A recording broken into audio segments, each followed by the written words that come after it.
Hello dear students. In this lecture we will discuss about white box testing. As you know that we are learning testing techniques, so white box testing भी उसका एक प्रकार है. ये testing क्यों की जाती है?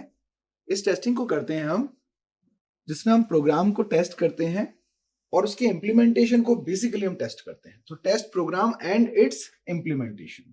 और क्यों टेस्ट करते हैं? जिससे हम बढ़ा सकें इसकी एफिशिएंसी, प्रोग्राम की एफिशिएंसी बढ़ा सकें हम और उसके स्ट्रक्चर को इंप्रूव कर सकें.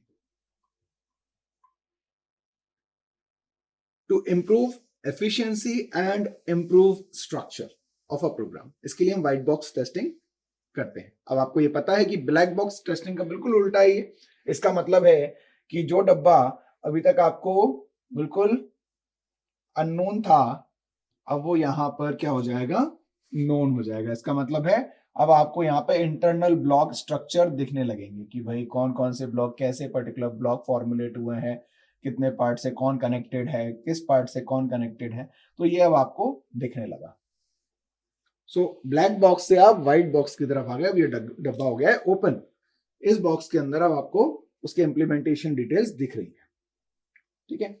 सो इस टेस्टिंग को हम स्ट्रक्चरल टेस्टिंग भी बोलते हैं. Also known as structural testing.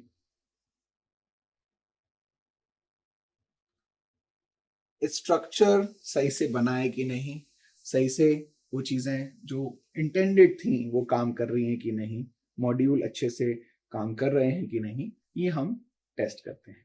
आपको एक डायग्राम दिख रहा है स्क्रीन पे जिसमें आप इनपुट देख पा रहे हैं. देन वो बॉक्स जो अभी तक नहीं था, जो अभी तक है ना ब्लैक था पूरा, अब वो ओपन हो गया है और आपको अब बिल्डिंग ब्लॉक्स दिख रहे हैं, आपको प्रोग्राम का स्ट्रक्चर दिखने लगा है. And then it will generate the output. So that's it for white box testing discussion. We will discuss in the next lecture about its advantage and disadvantages. Thank you.